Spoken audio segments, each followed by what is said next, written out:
আমাকে বাসার ভিতর থেকে একটা পুলিশ অ্যারেস্ট করে নিয়ে যাবে। এক্স্যাক্টলি, জাস্ট চিন্তা করেন আমি যখন অ্যারেস্ট হবো তখন আমার মায়ের রিয়াকশনটা কি হবে, ওইটাই আমি দেখতে। জুলাই গণঅভ্যুত্থানের সময় বেশ বিতর্কিত ছিলেন আলোচিত কন্টেন্ট ক্রিয়েটর তৌহিদ আফ্রিদি। এ নিয়ে সামাজিক যোগাযোগ মাধ্যম সহ সব জায়গায় তাকে গ্রেপ্তারের দাবি উঠেছিল।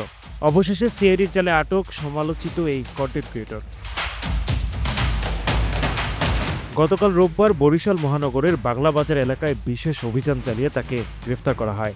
সিআইডির গণমাধ্যম শাখার বিশেষ পুলিশ সুপার জসিমউদ্দিন বিষয়টি নিশ্চিত করেছেন।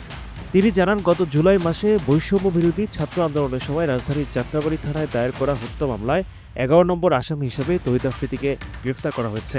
তাকে ঢাকায় আনার প্রক্রিয়া চলছে। একই মামলায় আগেই গ্রেফতার হয়েছেন তার বাবা মাইটিভির চেয়ারম্যান নাসির উদ্দিন সাথী। ১৭ আগস্ট তাকে আটক করে ঢাকা মহানগর গোয়েন্দা পুলিশ। মামলায় মোট ২৫ জনকে আসামি করা হয়েছে।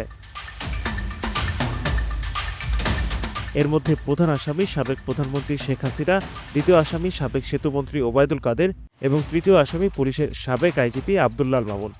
পাশাপাশি অজ্ঞাতনামা প্রায় ১৫০ জনকে আসামি করা হয়েছে। তৌহিদ আফ্রিদি ইউটিউব ও সামাজিক যোগাযোগ মাধ্যমে কন্টেন্ট তৈরি করে তরুণদের মধ্যে বেশ জনপ্রিয়তা পান।